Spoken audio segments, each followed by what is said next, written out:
성경 공부하겠습니다. 오늘은 외로움에 관해서 성경 공부를 하는데 교회는 앞으로 8주 동안 계속해서 우리 마음의 평탄을 위해서 성경 공부를 해왔는데 오늘은 외로움에 대한 성경 공부입니다. 그래서 이 외로움에 관해서 여러분들이 성경 말씀을 듣고 그 성경 말씀을 바로 이해할 때에 외로움은 우리가 타고날 때부터 존재하는 것이라 하는 것을 알 수 있게 되는데, 다 같이 여러분 창세기 3장 18절에서 19절 읽겠습니다. 여러분 성경책 같이 내서 같이 읽어봅니다. 땅이 내게 가시덤불과 엉컬기를 낼 것이라. 너의 먹을 것은 밭의 채소인즉 네가 얼굴에 땀이 흘리야 식물을 먹고 필경은 흙으로 돌아가리니 그 속에서 내가 체함을 입었느니라. 너는 흙이니 흙으로 돌아갈 것이라. 창세기 3장 18절에서 19절은 여러분 잘 아시는 바와 같이 아담과 하와가 죄를 짓고 난 연후에 그들이 앞으로 이 땅에서 살아가면서 죽음을 맛봐야 되는 그런 안타까운 삶을 살게 되었는데, 여기에 하나님께서 내가 너를 땅에서 취했으니, 즉 흙에서 취했으니 흙으로 돌아갈 것이다. 이 말은 결국은 우리가 어떤 모양을 살든지 간에 흙으로 돌아간다. 죽어서 흙으로 돌아간다. 결국은 우리의 삶은 지금 우리가 살아서 뭐 어떤 것을 하든지 간에 결국은 흙으로 갈 수밖에 없는 그런 우리의 인생이라 하는 것을 알 때에 마음의 외로움을 느끼게 되죠. 욥기 1장에서 21절 보니까 욥이 가로되 내가 모태에서 적신이 나왔은즉 또한 적신이 그리로 돌아가올지라. 이 말은 내가 태어날 때 빈손으로 태어났기 때문에 이제 돌아갈 때도, 다시 말해 죽을 때도 적신 아무것도 가지지 않고 간다 이겁니다. 이 말 또한 우리를 하여금 외로움을 나타낼 수밖에 없는 그런 우리의 삶 되는 것이죠. 시편 41장 7절에서 9절 읽어봅니다. 나를 미워하는 자가 다 내게 대하여 수군거리고 나를 해하려고 깨하며, 다윗이 고백인데 자기를 미워한 모든 사람들이 자기를 어떤 모양인지 해하기 위해서 수군거리고 있다는 것입니다. 이러기를 악한 병이 저에게 들었으니 이제는 저가 눕고 다시 일지 못하리라 하였으며, 그가 마음이 아픈 것을 알고 그 병으로 이제 다시는 일어나지 못한다고 이런 말을 하고, 9절에 보니까 나의 신뢰하는 바 내 떡을 묻던 나의 가까운 친구도 나를 대적하여 그 발꿈치를 들었나이다. 그러니까 가까운 친구, 잘 아는 사람들이 다 자기를 대적해 가서 자기를 떠났다. 삶 과정에서 이렇게 가까운 사람이 자기를 대적하고 피하고 떠났다. 이것이 참으로 생각할 때 인생은 참 외롭다 하는 것을 느끼게 된다. 다시 말해서 근본적으로 우리가 외로움을 느끼면서 살 수밖에 없는 인생으로 태어났다 하는 것을 우리가 알 수 있죠. 외로움에 대해서 성경 말씀을 보면은 우선 성경 말씀 보다가 사전적으로 볼 때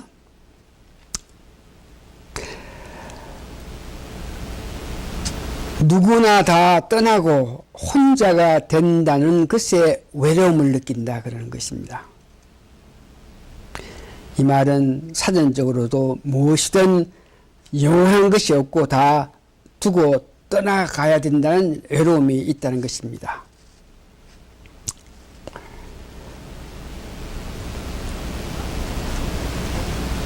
파전적으로 다시 한번 우리가 볼 때 혼자가 되어서 적적하고 쓸쓸한 느낌을 가지는 것이 외로움이라 그럽니다. 그런데 실제로 외로움은 다양하게 복잡하게 일어나므로 모든 것이 다 있는 가운데서라도 자신과 감정적인 삶으로 일어나는 외로움이 나타나고 있습니다.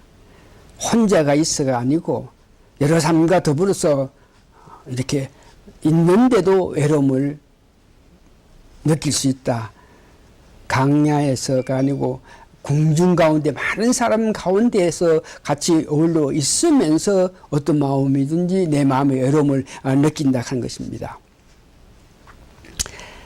외로움을 느끼는 것이 다양한데 몇 가지 특별히 빈둥지 증후군이라 하는 것은 소중하고 가까운 사람, 하는 사람, 내가 꼭 같이 있어야 될 사람들이 떠나고 난 연후에 오는 내 마음에 빈둥지 증후군이 일어납니다. 딸이 시집을 간다든지 또 아들이 어떤 직장을 가지고 군대를 갔다든지 이랬을 때에 그 아들만 보고 살던 그 부모님들의 그 마음이 외로움을 느끼게 된다. 두 번째, 관계가 악화될 때에 어느 사람과 다정하게 지냈는데 어느 사람과 뜻이 맞춰서 일을 잘 했는데 친구가 됐든 부부가 됐든 교인이 됐든지 간에 그런 사람이 어떤 뭐든지 나를 떠났을 때에 오는 관계가 악화돼서 떠나게 될 때 오는 아픔이 외로움이 있습니다.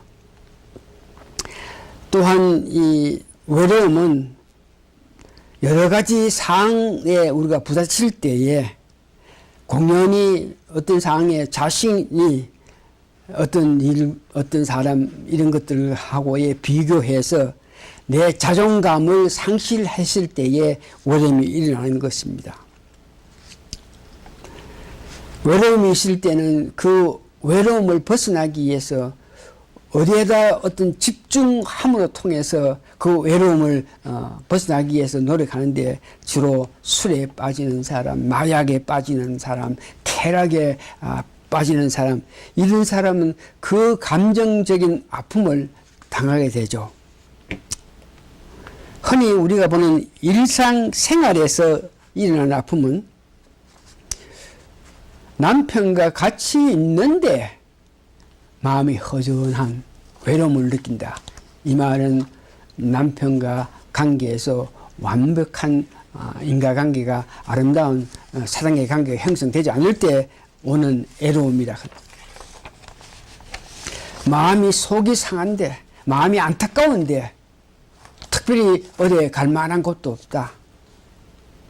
어디에 갈 만한 것이 없는 것과 더불어 누구하고 이야기할 사람도 없다. 이럴 때 애로움이 온다 그럽니다. 늦게 집으로 돌아왔는데 반기는 자가 없을 때 그 외로움. 혼자 큰 집에서 혹은 혼자 이렇게 밥을 먹을 때 외로움이 온다. 성경에 나타난 외로움을 보니까 참 가부들이 정말 남편을 잊고 사는 자들, 그런 자들이 참으로 외로운 삶을 산다 그럽니다. 그래서 그들이 참 가부들은 주로 하늘에 소망을 가지고 기도한다 그러죠. 또한 시편 35편 12절, 시편 25장 16절에 보니까 악한 자들이 나를 괴롭혀서 그 악한 자를 통해서 고통당할 때에 내게 오는 외로움.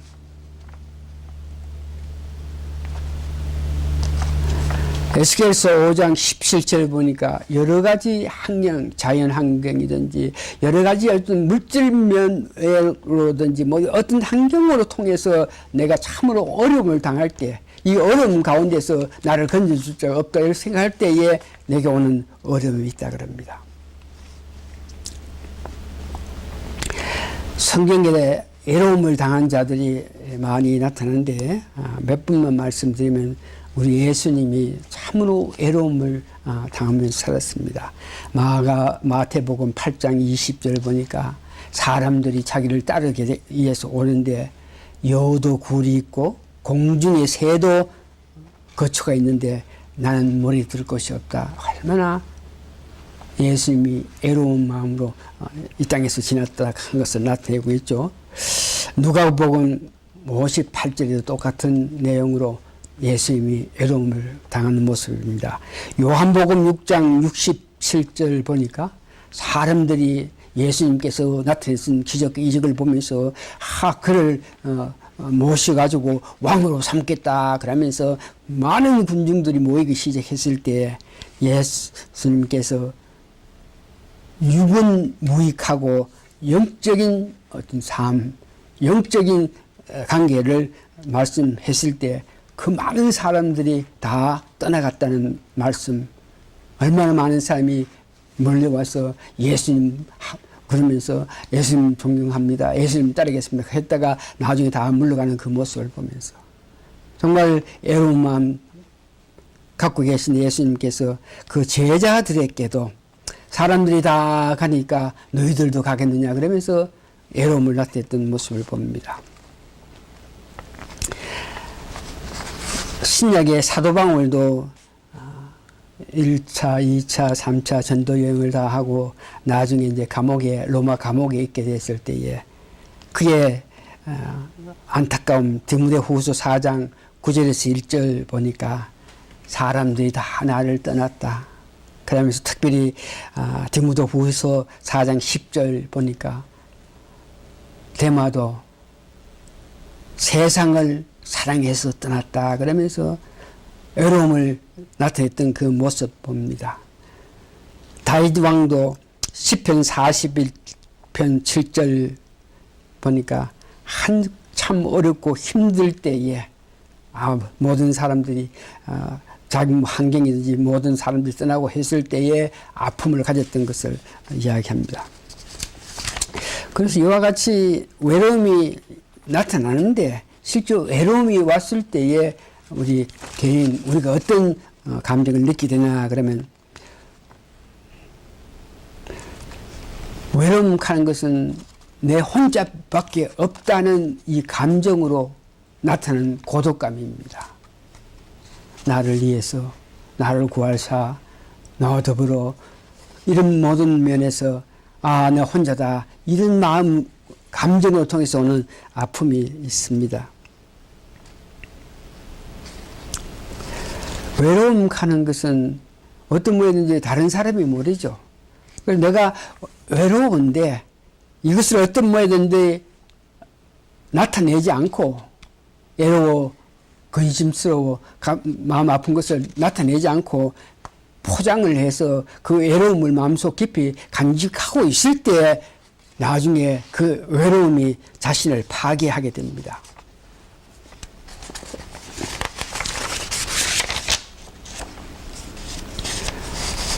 외로움이 있을 때에 인위적으로 노력했을 때에 그 외로움이 더한 가정을 보는데 돈 많은 사람이 유럽에서 미국에 여행하기 위해서 왔다 그럽니다.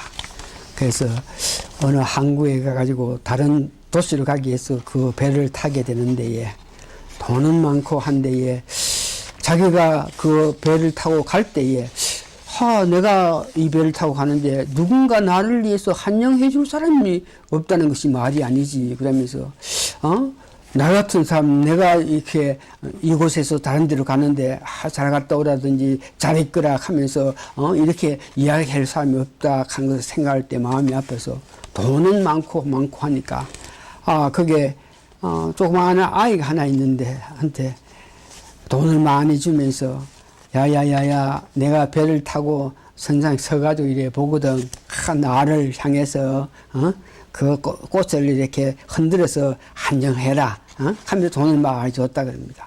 그랬더니 애는 좋다고 그러겠다 그러고 배를 타고 이제 배가 떠나는데 보니까 그 많은 사람들 가정에서 한 사람도 자기를 한정한다든지 잘 갔다 오라든지 그 병 한 사람이 오고 그 자기가 돈 준 그 애가 꽃을 요래드는 그 모습을 보니까 그것을 봄으로 통해서 이 많은 사람들 가는데 나에게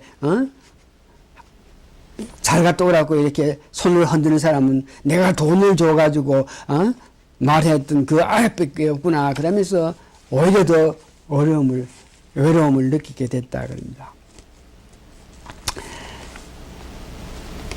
외로움을 벗어버렸고 어떤 일에 집착했을 때에 술, 담배, 마약, 쾌락 이런 일에 집착했을 때 그것을 통해서 감정대로 더 아픈 일들을 당하고 있다 그럽니다.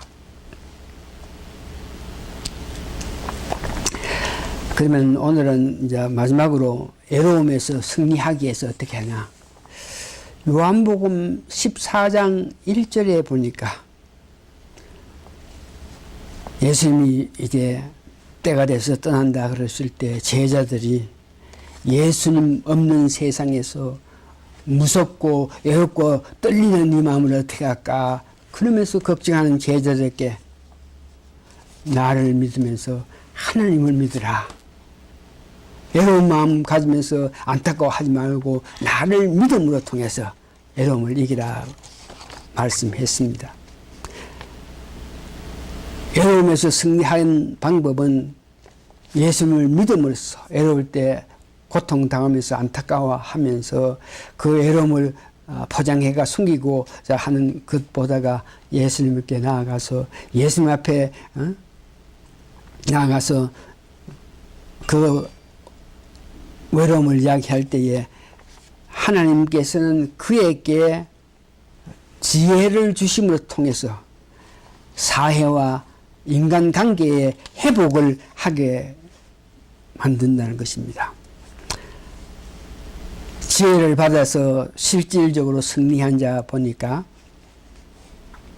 사도행전 15장 36절에서 41절 내용인데 사도 바울이 2차 전도 여행을 갔을 때에 바나바의 조카 마가하고 갈등해서 그 성실하지 않은 마가를 나는 데려가지 못하겠다. 바나바는 사람을 어떤 뭐든지 덮어주고 이로해가지고 그 약하지만 데려와야지 그렇게 이야기했을 때에 각자의 그 감정을 속이지 않고 사도 바울은 나는 그렇게 성실한 자를 데려가지 못했다. 그러면서 나는 나대로 간다. 그럴 때에 바나바는 마가를 데리고 가서 전도 여행해가지고 여러 군데서 큰 전도의 효과를 나타낸 것을 여러분 압니다. 여기에서 보니까 사도 바울이 감정적으로 마가에 대해서 마가를 데려간다 하는 것이 안 좋아서 그것을 나타내면서 나는 그를 데려갈 수 없다 그러면서 그 일로 인해 가지고 전도를 해야 된다, 선교해야 된다는 것을 포기하지 않고 마가를 두고 자기 홀로 스스로 신라를 데리고 전도길로 가서 전도 일을 했는 것을 봅니다.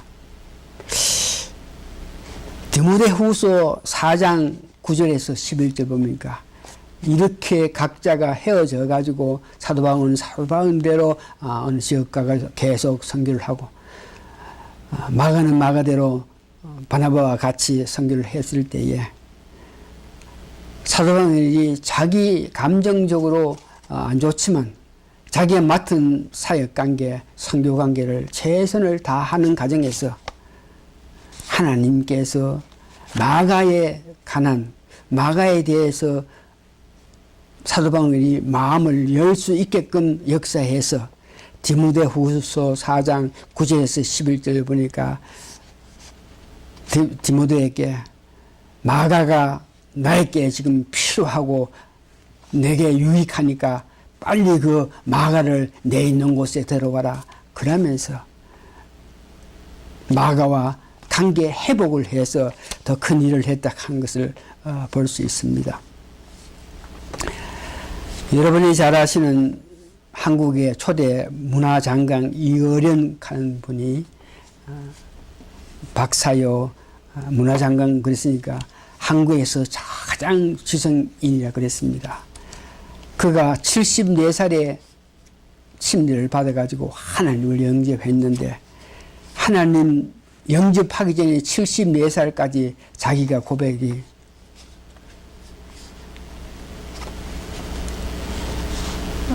고백한 것 중에 보니까 이렇게 명예는 가질 수 있더라. 돈은 글을 쓰다 보니까 글섬으로 통해서 돈은 얼마든지 벌 수 있더라.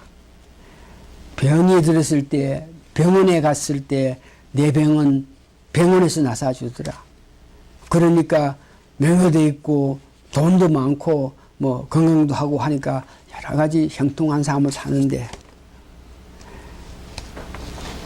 자기가 70몇 세 됐을 때에 자기 딸이 그 아픔을 보면서 자기 딸의 그 아픔을 돈으로도 명예라도 어떤 물질이라도 그 아픔을 낫게 할 수 없는 그런 가정에 기적적으로 자기 딸의 그 아픔에서 벗어난 것을 보면서 자기가 깨달은 것이 있는데 모든 것이 다 있어도 내가 하나님과의 관계가 아름답게 형성되지 않았을 때의 그 애로움, 내 삶에는 무엇보다가 하나님이 나와 같이 있어야 된다 이런 마음을 묻고 74살에 침례를 받았다 그럽니다.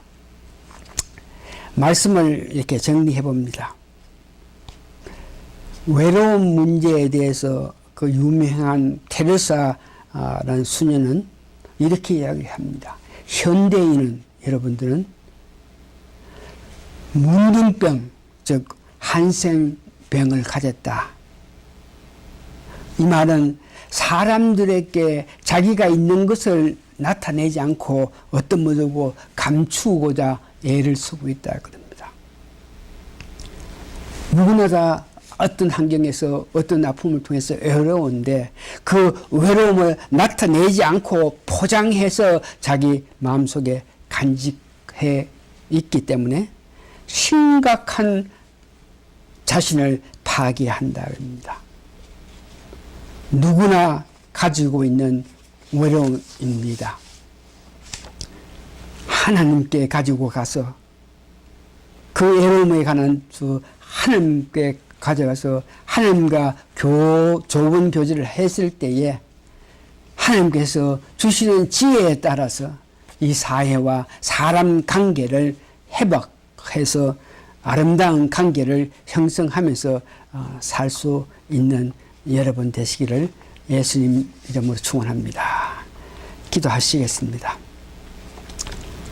외로움을 사람이 물질이 건세가 명예가 그 외로움을 얻게 해주는 것이 아니고 하나님이 같이 계심으로 통해서 애로움을 얻게 해주시고 애로움 얻게 해주시는 그 하나님께서 또한 지혜를 주심으로 통해서 사람 관계, 사회 관계 모든 면에서 형통하게 교제하면서 살 수 있는 은혜를 주신다 그랬으니 우리 모두 하나님과 깊은 교제를 통해서 하나님 주는 큰 위로의 힘에 의해서 살아가는 우리가 되게 도와주시옵기를 예수님 거룩한 이름 받들어 감사 기도합니다. 아멘. 말씀 끝마칩니다.